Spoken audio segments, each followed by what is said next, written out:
नमस्कार दोस्तों, the dynamic education में आपका बहुत बहुत स्वागत है। आज का जो हमारा सेशन है ये हम इसमें पढ़ेंगे लेंस फार्मूला और मैग्नीफिकेशन क्या होता है और पावर ऑफ लेंस क्या होता है। तो पिछले क्लास में हमने क्या डिस्कस किया था, हमने लेंस के बारे में पढ़े थे, लेंस क्या होता है और इसके डिफरेंट इमेज फॉर्मेशन इसमें हमने पढ़े थे।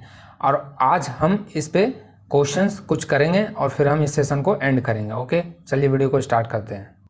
जिस तरह से हमने मिरर फार्मूला को देखा था उसी तरह से लेंस फार्मूला भी है। डिफरेंस सिर्फ माइनस का है और ये कहाँ से आया ये आपको इम्पोर्टेंट नहीं है, डेरिवेशन आपके इम्पोर्टेंट नहीं है। आपको सिर्फ फार्मूला ध्यान रखना है और इस पर क्वेश्चंस आते हैं। ओके, तो फार्मूला है लेंस फार्मूला।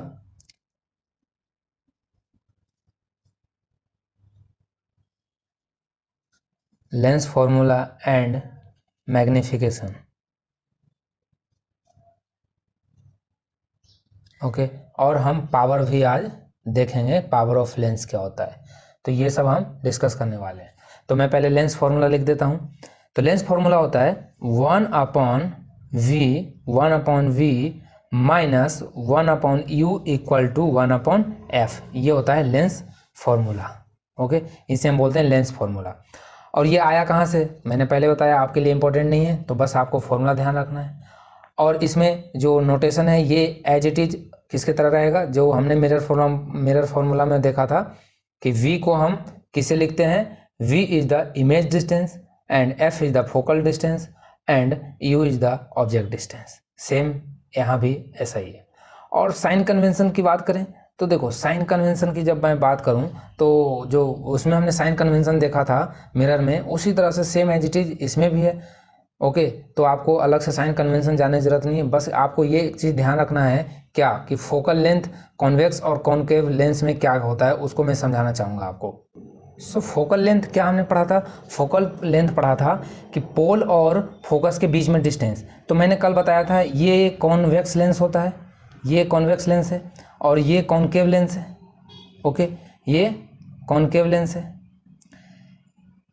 इसमें इसमें दो फोकस होते हैं क्योंकि दो कर्व सरफेस है, ये सब हम बता रखे हैं। ये मान लो F1 है और ये F2 है, ठीक है। इसी तरह से इसमें भी ये इसलिए बता रहा हूँ क्योंकि अभी पावर में बताऊंगा उसमें भी ये कॉन्सेप्ट जरूरत पड़ेगा, इसलिए आप यहीं पे जान लो। जब रे इधर से आती है तो हमने क्या साइन कन्वेंशन में रूल क्या पढ़ा था कि जिस तरफ एरो होता है, रे की डायरेक्शन होती है, उस डायरेक्शन में जितने भी डिस्टेंस होते हैं वो क्या होते हैं, पॉजिटिव होते हैं। समझ में आया? तो ये हमारा ऑप्टिकल सेंटर है जिसे हम लेंस में ऑप्टिकल सेंटर बोलेंगे, मिरर में पोल बोलते हैं। अब ये क्या होता है, यहाँ से इधर की ओर बेंड हो जाता है, इधर की ओर क्या होता है, बेंड हो जाता है। ओके, ये बेंड होके फोकस से निकलता है। अब इसके और इसके बीच को डिस्टेंस को हम बोलेंगे फोकल लेंथ f। अब आप बताइए ये हमारा क्या है, ये हमारा कॉन्वेक्स लेंस है, ठीक है, ये कॉन्वेक्स लेंस है। अब कॉन्वेक्स लेंस में हमेशा क्या होता है, पैरेलल रे एक साइड से आएगी, दूसरी तरफ क्या होगी, इसी सेम साइड में ये रिफ्लेक्ट होकर फोकस से पास करेगी। तो इसका मतलब रे की डायरेक्शन इस तरफ, डेट मीन्स ये वाले डिस्टेंस क्या होगा, पॉजिटिव होगा। डेट मीन्स फोकल लेंथ हमेशा क्या होगा, पॉजिटिव होगा। किसके लिए, कॉन्वेक्स के लिए। ये चीज़ आपको ध्यान रखना है। समझ में आया? ओके, कॉनकेव की बात करते हैं तो कॉनकेव में क्या होगा, ये कॉनकेव है, ठीक है, ये कॉनकेव लेंस है। कॉन्केव लेंस में इधर से रे पैरेलल आई और आपको पता है कि ये क्या होता है, कन्वर्ज ना होकर ये क्या होता है, डाइवर्ज होता है। ओके, ये डाइवर्ज हो जाता है। और जब डाइवर्ज होगा तो ये क्या होगा, इसको हम, इसके जो रे है ये हमें इधर आंख लगाएंगे तो हमें लगेगा, प्रतीत होगा इसके इधर से फोकस से आ रही है। तो अब फोकस क्या हो गया इसका, कॉन्केव लेंस में फोकल लेंथ कौन होगा, ये ऑप्टिकल सेंटर और इसके बीच का ये फोकल लेंथ हो गया, ये हो गया। अब आपकी रे की डायरेक्शन इस तरफ है और आपकी डिस्टेंस इस तरफ आ रहा है, इसके अपोजिट साइड में आ रहा है, तो फोकल लेंथ क्या होगा, नेगेटिव। फोकल लेंथ क्या होगा, नेगेटिव। तो ये दो चीज़ आपको ध्यान रखना है। कॉन्वेक्स लेंस के लिए फोकल लेंथ हमेशा पॉजिटिव होता है और कॉन्केव लेंस के लिए फोकल लेंथ नेगेटिव होता है। ओके, और बाकी के साइन कन्वेंशन उसी तरह चलेगा कि आप ऑब्जेक्ट किस तरफ रख रहे हो, रे के डायरेक्शन में रख रहे हो या रे के अपोजिट साइड में रख रहे हो, उस हिसाब से फिर आप पॉजिटिव निगेटिव करेंगे, जिस तरह से मिरर में करते थे। ऊपर ले रहे हैं पॉजिटिव, नीचे ले रहे हैं तो निगेटिव, ये सब चलेगा। चलिए अब हम आते हैं, ये तो हमने लेंस फार्मूला पढ़ लिया और हमने साइन कन्वेंशन भी देख लिया। अब आते हैं मैग्नीफिकेशन क्या होता है। वहाँ पे हमने मैग्नीफिकेशन क्या पढ़ा था, वहाँ पे हमने मैग्नीफिकेशन को पढ़ा था height of image upon height of object. ठीक, सेम एज इट इज जो स्फेरिकल मिरर में पढ़ा था वही यहाँ भी मैग्नीफिकेशन को डिफाइन करेंगे हम। ठीक है, मैग्नीफिकेशन को क्या डिफाइन करेंगे, हाइट ऑफ इमेज, ठीक है, divide by height of object, ये हम इसको डिफाइन करेंगे। और हाइट ऑफ इमेज जो होगा वो उसको आप एच डैश से लिखा था, तो एच डैश, और ओरिजिनल हाइट जो ऑब्जेक्ट की है वो एच मान लिया, तो एच डैश अपॉन एच ये हो जाएगा अपना फॉर्मूला। और ये भी किसके बराबर हो जाता है, जब इसको प्रूफ किया जाता है तो प्रूफ में ये बराबर हो जाता है v अपॉन u, मतलब image distance upon object distance. Okay, ये फॉर्मूला आपको m से डिनोट करते हैं मैग्नीफिकेशन को, ये भी आपको ध्यान रखना है। ओके, तो अब हम पावर पढ़ लेते हैं, फिर इस पर एक एक क्वेश्चन करेंगे। ओके, और उसके बाद हम सेशन को एंड करेंगे। और एक बात आपसे मैं कहना चाहता हूँ कि देखो, मैथ और साइंस मैंने कंप्लीट बोर्ड के लिए पढ़ाया है। ठीक है, यदि मेरा पढ़ाया हुआ आपको पसंद आता है तो आप अपने दोस्तों और अपने जो भी रिश्तेदार रिलेशनशिप में जो आपके पढ़ रहे हैं, जो तैयारी कर रहे हैं बोर्ड का, उनके साथ ज़रूर अपना शेयर करें। ओके, सो अब हम पावर ऑफ लेंस को डिफाइन करते हैं कि कैसे पावर ऑफ लेंस को डिफाइन करते हैं। Power of lens. सो देखो, पावर ऑफ लेंस क्या होता है। पावर ऑफ लेंस को हम जो डिफाइन करेंगे वो करेंगे कि किसी भी लेंस की कितनी एबिलिटी है, किसी रे को कितना बेंड कर सकता है, वो कितना बेंड करेगा, वो उसका क्या कहलाएगा, पावर कहलाएगा। क्या कहलाएगा, उसका पावर कहलाएगा। जैसे समझो, ये जैसे ये हमने लिया लेंस, ठीक है, ये हमने कॉन्वेक्स लेंस लिया, ये रे इधर से रे आई और इसको कन्वर्ज कर दिया दिस मच, ये ऑप्टिकल सेंटर, ये फोकस। एक रे आई, एक रे इधर आई और ये फिर से कन्वर्ज हो गई यहाँ पे। एक लेंस और हमने लिया, एक लेंस चलो यहाँ पे ले लेते हैं, ठीक है, एक लेंस और लिया हमने इस तरह से।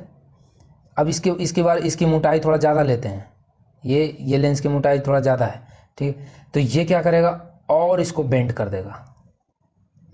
ओके, तो बेंड का मतलब समझते हो, मतलब डाइवर्जन एंगल मैंने बताया था, ये रे इधर से आ रही है तो इसको जाना चाहिए था इसकी सीधी, लेकिन ये क्या हुआ, लेंस के कारण आपने लेंस इसको डाल दिया, इसलिए रिफ्रैक्शन हुआ यहाँ पे। ठीक है, तो ये इतना एंगल बेंड हुआ, ये इतना एंगल बेंड हुआ। तो एंगल पे जो एंगल ऑफ डाइवर्जन है, उस पर डिपेंड कर रहा है कौन, पावर। मतलब यदि एंगल ऑफ डाइवर्जन ज़्यादा होगा डेट मीन्स फोकल लेंथ क्या होगा, कम होगा। क्योंकि देखो, एक रे है, एक इसका डिस्टेंस इससे थोड़ा सा ज़्यादा है, इसकी डिस्टेंस इससे और कम होगा। जितना ये ज़्यादा बेंड होगा, ये जितना बेंड होगा ये उतना ही क्या होगा, फोकल लेंथ क्या होगा, कम होगा। डिस्टेंस एफ जो है इसके और इसके बीच का डिस्टेंस कम होगा। एक लेंस हमने बहुत पतला लगाया, ऐसे लगाया, बिल्कुल पतला सा हमने लेंस लगाया, तो ये क्या करेगा, ये रे को कम बेंड करेगा। मतलब कम बेंड का मतलब एंगल कम होगा, और एंगल कम होगा तो ये इधर कहीं इसका फोकस होगा। ठीक है, ये इधर कहीं बेंड होगा, थोड़ा सा बहुत कम एंगल बेंड हुआ है, दैट मीन्स ये इसका फोकल लेंथ होगा, ये एफ और ये फोकस, तो ये फोकल लेंथ हो जाएगा इसके बीच का। तो दैट मीन्स कि यदि एंगल कम है तो फोकल लेंथ क्या होगा, ज़्यादा होगा। यदि एंगल ऑफ डाइवर्जन कम है, फोकल लेंथ ज़्यादा होगा, और एंगल ज़्यादा है तो फोकल लेंथ कम होगा। और फोकल लेंथ कम होने से क्या है, वो लेंस क्या है, वो लेंस बहुत ज़्यादा पावर है उसके अंदर। मतलब कि ये रे को कितना ज़्यादा मोड़ सकता है, यही कहलाता है पावर ऑफ लेंस। समझ में आया। अब ये जो रिफ्रैक्शन है वो मैंने पिछले क्लास में बताया था, किस पे डिपेंड करता है, रिफ्रैक्टिव इंडेक्स पे। किस मटेरियल का रिफ्रैक्टिव इंडेक्स कैसा है। ओके, यदि कोई मोटा है, ठीक है, तो उसकी रिफ्रैक्टिव इंडेक्स क्या होगा, ज़्यादा होगा। रिफ्रैक्टिव इंडेक्स क्या होगा, ज़्यादा होगा। तो जिसकी मोटाई ज़्यादा होगा, ठीक है, थिक होगा, वो लाइट को क्या करेगा, ज़्यादा बेंड करेगा। और ज़्यादा बेंड करना मतलब एंगल ऑफ डाइवर्जन ज़्यादा होगा। एंगल ऑफ डाइवर्जन का मतलब फिर फोकल लेंथ क्या होगा, कम होगा। एंगल ऑफ डाइवर्जन ज़्यादा का मतलब फोकल लेंथ कम होगा। तो हमें यहाँ से एक चीज़ कह सकते हैं क्या, कि फोकल लेंथ कम हो रहा है, जितना फोकल लेंथ कम होगा उतना ही ये रे क्या करेगा, उतना ही ज़्यादा बेंड होगा। और जितना ये ज़्यादा बेंड होगा, इसका मतलब लेंस की जो मोटाई है वो उतना ही ज़्यादा थिकर है, क्या है, थिक है। मोटा है, तो हम यहाँ से एक ब्यूटीफुल रिलेशन निकालेंगे कि power P equal to 1/f, 1/f। ठीक है, पावर का जो फॉर्मूला होता है क्या होता है, 1 फोकल लेंथ। अब इसकी स्टैंडर्ड यूनिट होती है वो क्या होता है, SI यूनिट। ये क्या होता है, डायोप्टर, TRE होता है डायोप्टर। ठीक है, डायोप्टर। तो डेट मीन्स आप वो ये जो डिफाइन होता है, यदि आप 1 डायोप्टर मैं बोल रहा हूँ तो इसका मतलब क्या होगा, यदि कोई 1 सेंटीमीटर का फोकल लेंथ है, यदि 1 सेंटीमीटर का फोकल लेंथ है तो 1 डायोप्टर किसके बराबर हो जाएगा, 1 डायोप्टर हो जाएगा बराबर 1 मीटर इनवर्स का, क्योंकि यहाँ 1 मीटर पुट करोगे तो मीटर इनवर्स बन जाएगा। तो मतलब इस तरह से आप रिलेशन डायोप्टर बता सकते हो। ओके, और एक बात अब यहाँ से आपको ध्यान रखना होगा कि power of convex lens is always positive. ये कैसे, देखो कॉन्वेक्स लेंस का हमने क्या बताया, कॉन्वेक्स लेंस अभी बताया था ना कि कॉन्वेक्स लेंस में फोकल लेंथ क्या होता है, पॉजिटिव होता है। क्यों होता है, क्योंकि ये इसी तरफ रे के डायरेक्शन में ही बेंड होता है और फोकल लेंथ इस तरफ होता है तो पॉजिटिव होता है। तो ये पॉजिटिव होने के कारण अब आप बताइए कि यहाँ पावर क्या है, पावर का फॉर्मूला 1/f है। अब फोकल लेंथ पॉजिटिव होगा तो पावर क्या होगा, पॉजिटिव होगा। और कॉनकेव की बात करें, कॉनकेव में फोकल लेंथ क्या होता है, निगेटिव होता है, हमेशा निगेटिव होगा, तो इसका मतलब पावर भी निगेटिव होगा। तो यदि आपको अब किसी दोस्त से पूछेगा कि बताओ तुम्हारे चश्मे का जो लेंस लगा रखा है उसकी पावर क्या है, तो यदि वो बोला -1.5, डेट मीन्स वो कैसा लेंस लगा रखा है, वो कॉनकेव लेंस लगा रखा है। कैसा लेंस लगा रखा है, कॉनकेव। ये चीज़ आपको ध्यान रखिएगा। तो पावर हम लिख देते हैं, पावर पॉजिटिव किसके लिए भाई, कॉन्वेक्स के लिए, कॉन्वेक्स लेंस के लिए। पावर नेगेटिव किसके लिए, कॉनकेव लेंस के लिए। ये चीज़ आपको ध्यान रखना है। सो चलिए, अब हम आपको पावर के बारे में बता दिए, पावर का फॉर्मूला देख लिए, लेंस फॉर्मूला देख लिए। अब हम क्वेश्चंस कर लेते हैं एक एक, उसके बाद फिर हम सेशन को एंड करेंगे। एक चीज़ आपको इसमें और ध्यान रखना है कि यदि आपको डिफरेंट लेंस के पावर दे रखा है, फर्स्ट का P1 दे रखा है, P2 दे रखा है, P3 दे रखा है, तो इस टाइप के जो यदि आपको इंडिविजुअल दे रखा है पावर, और यदि आपको पूछा जाए कि बताइए इसकी कंबाइंड जो होगी वो कितना होगा इसका, तो आप जो इंडिविजुअल जो दे रखा है उसको आप क्या करो, पावर इक्वल टू सम कर देंगे। सिंपली ये सम हो जाता है, P1 P2 P3 सम हो जाता है। ठीक है, तो ये भी आपको ध्यान रखना है कि कभी आपको यदि नंबर ऑफ लेंसेज दे दिए, सबका पावर दिया हुआ है, तो आपको कंप्लीट पावर पूछा जाए तो आप सिंपली सम कर देना उसको। आइए अब हम क्वेश्चंस कर लेते हैं। तो ये है हमारा क्वेश्चन। तो क्वेश्चन सबसे पहले हमने रिफ्रैक्टिव इंडेक्स जो पढ़ा था कॉन्सेप्ट, उस पर हमने एक क्वेश्चन लिया है। आगे इस पर भी क्वेश्चन कैसा आ सकता है, refractive index of water and glass are 1.33 एंड 1.5। मतलब रिफ्रैक्टिव इंडेक्स वाटर का और ग्लास का दे रखा है रेस्पेक्टिवली। ये डाटा आपको कभी याद नहीं रखना है, टेबल दिया रहता है आपको, गिवन रहता है ये डाटा। 1.5 respectively, find the refractive index of glass with respect to water. ठीक है, ग्लास का आपको रिफ्रैक्टिव इंडेक्स बताना है विद रिस्पेक्ट टू वाटर। अब मैंने रिफ्रैक्टिव इंडेक्स जब समझाया था तो बोला था विद रिस्पेक्ट टू बहुत इंपॉर्टेंट होता है इसमें। ठीक है, कि किसके रेस्पेक्ट में हम निकालना चाहते हैं, और रिफ्रैक्टिव इंडेक्स किसके लिए होता है, जिसके रेस्पेक्ट में आप निकालना चाहते हैं उसको नीचे लिखते हैं फॉर्मूला में। ये सब हमने डिस्कस कर रखे हैं। तो आपको कुल मिला के गिवन है क्या, म्यू डब्ल्यू, म्यू से हम इसे लिखते हैं। ठीक है, म्यू डब्ल्यू आपको वाटर का दे रखा है 1.33 और mu G refractive index of glass दे रखा है 1.5। ये है आपको गिवन। अब आप बताइए रिफ्रैक्टिव इंडेक्स, मैं ऐसे लिखता हूँ शॉर्ट में, रिफ्रैक्टिव इंडेक्स आपको पूछा है क्या, glass with respect to water. तो हम जानते हैं कि वो जो लिखा यहाँ पे हम लिखते हैं फॉर्मूला में, वो कैसे लिखते हैं बताओ। हम इसको ऐसे लिखने के लिए बताया था कि किसके रिस्पेक्ट में निकाल रहे हैं, तो पानी के रेस्पेक्ट में वाटर का किसका निकाल रहे हैं, रिफ्रैक्टिव इंडेक्स किसका निकाल रहे हैं, ग्लास का। तो ग्लास जो होगा जी होगा, इसके हमेशा यहाँ पैरों में होगा। ठीक है, और अब वाटर वाला जो है वो आप यहाँ भी दे सकते हो, ऐसे लिख सकते हो, या यहाँ लिख सकते हो, यहाँ भी लिख सकते हो, ये आप पे डिपेंड है। तो अब आप जानते हैं कि इसका फॉर्मूला क्या होता है कि velocity of light in water, जिसका निकालते थे वो हमेशा क्या आता, नीचे आता था। जिसका हम निकालते हैं, यहाँ ग्लास का निकाल रहे हैं तो ग्लास का नीचे आएगा। तो मतलब velocity of light in glass, ठीक है। यहाँ आएगा velocity of light in water, ठीक है। ये चीज़ आपको ध्यान रखना होगा। तो अब आप जानते हो क्या कि आपको वेलोसिटी दे नहीं रखा है, आपको तो सिर्फ म्यू दे रखा है, तो कैसे निकालेंगे बताइए। तो हम निकालेंगे इसको कैसे कि हमें म्यू दे रखा है ना, तो हम अलग अलग इसको निकाल लेते हैं। अब जब हमने बताया था कि जब भी आपको नहीं कुछ दे रखा हो तो ये किसके रिस्पेक्ट में दे रखा होगा, ये रिस्पेक्ट में दे रखा होगा किसके, ये वैक्यूम में दे रखा होगा। ये किसके रिस्पेक्ट में, वैक्यूम में। मतलब कि जो लाइट की जो स्पीड होती है वो एयर में आपको उसके रिस्पेक्ट में दे रखा है, ये हमने बता रखा है। यदि आपको कोई मीडियम नहीं दे रखा हो विद रिस्पेक्ट टू, तो आपको हवा लेना है। तो आप जानते हो कि लाइट की स्पीड कितनी होती है, वेलोसिटी c होता है, और वो होता है 3.3 इंटू 10⁸ मीटर पर सेकेंड। तो हम लिखेंगे म्यू w को जब डिफाइन करेंगे तो म्यू w डिफाइन कैसे होगा, velocity of light in vacuum divide by velocity of light in what is this, water.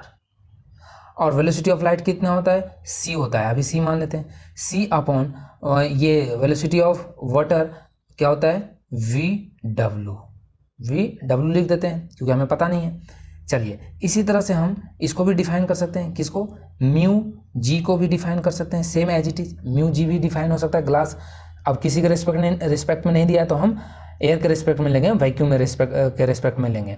तो यहाँ भी क्या आएगा, ऊपर c आएगा और क्या आएगा, ये नीचे आएगा vg, velocity of light in glass. अब आप क्या करोगे, हम इन दोनों को क्या करेंगे, डिवाइड कर देते हैं। सो देखो ये जो है यहाँ पे हम क्या लिखेंगे, ये vg अपॉन, इसको शॉर्ट में लिखेंगे सॉरी vw अपॉन vg लिखेंगे इसे, ठीक है। और आपको vw यहाँ से निकाल सकते हो, vw क्या हो जाएगा, vw हो जाएगा c अपॉन म्यू w, और यहाँ से vg कितना हो जाएगा, c upon mu g, okay. और यहाँ पे आप रख दोगे तो c से c कैंसल आउट हो जाएगा, और बचेगा क्या, बचेगा आपको म्यू w, सॉरी ये उल्टा हो जाएगा, तो w ने जो ऊपर g आएगा और नीचे म्यू w, ओके। तो अब आपको ये दोनों पता है, तो ये 1.5 अपॉन 1.33 हम रख के, और यहाँ से इसका जब कैलकुलेशन करोगे तो 1.22 आ जाएगा। समझ में आया। तो ये आ जाएगा क्या, म्यू जी डब्ल्यू, मतलब refractive index of glass with respect to water आएगा 1.22। ओके, सो इस टाइप के भी छोटे छोटे क्वेश्चन आते हैं, इसका भी प्रैक्टिस आपको रखना है। अब आइए हम लेंस पे क्वेश्चंस कर लेते हैं। 3 centimetre long object is upright, यहाँ पे प्लेस छूट गया है, प्लेस्ड मतलब 3 सेंटीमीटर का लॉन्ग ऑब्जेक्ट मतलब हाइट ऑफ ऑब्जेक्ट दे रखा है, और अपराइट मतलब प्रिंसिपल एक्सिस के ऊपर रखा गया, on principal axis of a convex lens of focal length भी दे रखा है 20 centimetre. If real image is at 60 centimetre from lens then find the distance of object from the lens and magnification. आपको ये बताना है। तो आपको पहले गिवन का क्या है ये लिख लीजिए आप। तो गिवन हमें है हाइट ऑफ, एच लिख देते हैं, हाइट ऑफ इमेज को एच से लिखते हैं। अब हाइट ऑफ इमेज अपराइट दिया है, अपराइट का मतलब देखो ये लेंस है, मैं यहाँ छोटा सा बना देता हूँ, ठीक है। कंडीशन ये है कि ऑब्जेक्ट आपका अपराइट में है, तो इधर ऑब्जेक्ट है और ये हाइट इसकी दे रखी है एच इक्वल टू कितना दे रखा है 3 सेंटीमीटर। ओके, तो ये पॉजिटिव में आएगा, साइन कन्वेंशन बहुत ज़रूरी है इसमें ध्यान रखना। तो ये 3 सेंटीमीटर। अब इमेज डिस्टेंस आपको दे रखा है, रियल इमेज डिस्टेंस, अब रियल बोल दिया है, ये भी आपको ध्यान रखना है, रियल। और लेंस कैसा है, ये लेंस है अपना क्या दिया है, कॉन्वेक्स लेंस, बिल्कुल सही बनाया हमने। रियल इमेज जब होगा तो ये कैसा होगा, रियल इमेज रियल रे से बना होगा, तो डेट मीन्स इधर से कोई लाइट आई और ये फोकस से होकर गुजरेगी, मतलब ये डायरेक्शन होगा। इमेज इस तरफ बनता है कॉन्वेक्स में, तो डायरेक्शन कैसे, वो साइन क्या होगा इसका, तो v मतलब इमेज डिस्टेंस को v से लिखते हैं, तो v हमारा क्या होगा प्लस का 60 सेंटीमीटर, प्लस का 60 सेंटीमीटर। ओके, अब ऑब्जेक्ट का डिस्टेंस नहीं दिया है, लेंथ दिया है, और क्या दिया है आपको, फोकल लेंथ दिया है। अब बताइए, हमने बताया था अभी फोकल लेंथ हमेशा क्या होता है, फोकल लेंथ हमेशा कॉन्वेक्स में क्या होता है, पॉजिटिव, क्या होगा पॉजिटिव, तो पॉजिटिव का क्या हो जाएगा 20 सेंटीमीटर। ये 3 चीज़ आपको गिवन है। अब आपको यू पूछ रहा है, ऑब्जेक्ट का डिस्टेंस पूछ रहा है कितना डिस्टेंस लेंस से कितना डिस्टेंस पे, और एक एम पूछ रहा है मैग्नीफिकेशन। दोनों हम निकाल सकते हैं। कैसे निकाल सकते हैं? आपको v पता है और f पता है, तो आप फॉर्मूला जानते हो अभी, 1/v minus 1/u equal to 1/f। अब आपको देखो f भी पता है और v भी पता है, आप u निकाल लोगे यहाँ से u आप फाइंड आउट कर सकते हैं। तो u जो आएगा जब आप कैलकुलेशन करोगे इसका, तो u आएगा -30 सेंटीमीटर। अब u -30 सेंटीमीटर मतलब ऑब्वियस सी बात है, ऑब्जेक्ट क्या होगा, ये पोल है, डायरेक्शन रे की इधर है, तो इसका इस डायरेक्शन के अपोजिट होगा, मतलब ऑब्जेक्ट इस तरफ होगा। समझ में आया? ऑब्जेक्ट इस तरफ होगा। 30 centimetre left of the lens, ये इसका पोजीशन हो गया ऑब्जेक्ट की। मैग्नीफिकेशन की मैं बात करूं, तो मैग्नीफिकेशन की बात करूं तो ये क्या होगा, h डैश अपॉन h होगा। h डैश क्या था, h डैश हमें हाइट तो इसका गिवन है, ऑब्जेक्ट की हाइट गिवन है, लेकिन हमको इमेज की हाइट नहीं गिवन है, तो हम क्या करेंगे, हम वो वाले फॉर्मूला लगा देंगे, image distance upon small you होता है, तो image distance upon what is this, object distance. तो आपको इमेज डिस्टेंस पता है प्लस का 60 सेंटीमीटर और माइनस का 30 यू है आपका, तो यहाँ से क्या आएगा, माइनस का 2 आएगा। क्या आएगा, माइनस का 2 आएगा। अब माइनस का 2 आएगा, तो अब यदि यहाँ पे आपको ये पूछा होता कि हाइट ऑफ इमेज बताओ, तो हाइट ऑफ इमेज भी निकाल देते, क्योंकि अब आपको m पता है, m कितना आ गया, -2 आ गया m। अब और m का फॉर्मूला क्या होता है, h डैश अपॉन h, और h आपको पता है, h आपको कितना पता है, 3, h आपको 3 गिवन है, प्लस का 3, तो h डैश इक्वल टू हो जाएगा कितना, h dash equal to h into m। Okay, अब यहाँ पे जब आप वैल्यू पुट करोगे तो कितना हो जाएगा, ये माइनस का 6 हो जाएगा। ठीक है, माइनस का 2 और 3 पुट करोगे h की जगह, तो ये माइनस का 6 हो जाएगा, मतलब h डैश का जो होगा वो -6 सेंटीमीटर होगा। और डेट मीन्स इसका मतलब हम ये कह सकते हैं कि आपका ऑब्जेक्ट 3 सेंटीमीटर का है, तो इमेज की हाइट कितनी है, इमेज की हाइट है -6, मतलब इमेज कैसा बनेगा, डबल बनेगा, ऑब्जेक्ट के डबल बनेगा। और माइनस साइन बता रहा है कि इमेज कैसा होगा, नीचे होगा, मतलब इन्वर्टेड होगा, और जब इन्वर्टेड होता है तो रियल भी होता है, ये भी चीज़ आपको रियल तो ऐसे दे ही रखा है ये। ओके, तो आप साइन से भी सब कुछ पता कर सकते हो कि कैसा इमेज का नेचर होगा। ओके, चलिए हम नेक्स्ट अब क्वेश्चन चलते हैं। नेक्स्ट क्वेश्चन जो हमारा है वो पावर ऑफ लेंस पे है। सिंपल क्वेश्चन है, एन आई लेंस प्रोजेक्ट्स, आंखों में लेंस होता है, इसके बाद हम आई के बारे में पढ़ेंगे इस लेक्चर के बाद। Eye lens projects the light from infinity से कोई लाइट आ रही है, on a wall at 25 centimetre, find the power of lens. तो ये 25 सेंटीमीटर जो दे रखा है, ये क्या दे रखा है, ये क्या बोल रहा है, आई लेंस जो है वो प्रोजेक्ट कर दे रहा है लाइट को, मतलब लाइट को बेंड कर दे रहा है, जो इन्फिनिटी से आ रही है उसको वॉल पे कर दे रहा है 25 सेंटीमीटर, मतलब 25 सेंटीमीटर क्या दे रखा है, फोकल लेंथ f दे रखा है। ठीक है, जो आंख में लेंस है उसकी फोकल लेंथ दे रखा है 25 सेंटीमीटर। समझ में आया? तो पावर पूछा है तो नहीं बता सकते, सिंपल है, 1/f equal to, that means ये कितना हो जाएगा, ये हो जाएगा 1/0.25। समझ में आया? और ये जब कैलकुलेशन करेंगे तो ये 0 100 हो जाएगा, तो ये 4 बार में जाएगा, मतलब प्लस का 4 आ रहा है, तो मैं ऑलरेडी यूनिट क्या होगा, डायोप्टर। क्या होगा, डायोप्टर। तो इसका मतलब ये लेंस कैसा है, ये लेंस जो है वो कॉन्वेक्स है। कैसा है, कॉन्वेक्स है। ये चीज़ आपको पता होना चाहिए, क्योंकि प्लस में है, पावर प्लस में है, कॉन्वेक्स लेंस होगा। सो आई थिंक हमने 3 क्वेश्चन कराया, आपको क्लियरिटी हुआ होगा। अब कुछ और क्वेश्चन इंपॉर्टेंट होगा तो मैं नेक्स्ट क्लास में करा दूंगा। और एक टॉपिक और बचा इसमें आई के बारे में, उसको हम थोड़ा सा कवर करेंगे, फिर हम इस सेशन को, इस चैप्टर को एंड करके फिर हम नेक्स्ट चैप्टर पे आएंगे। So thank you for watching dynamic education.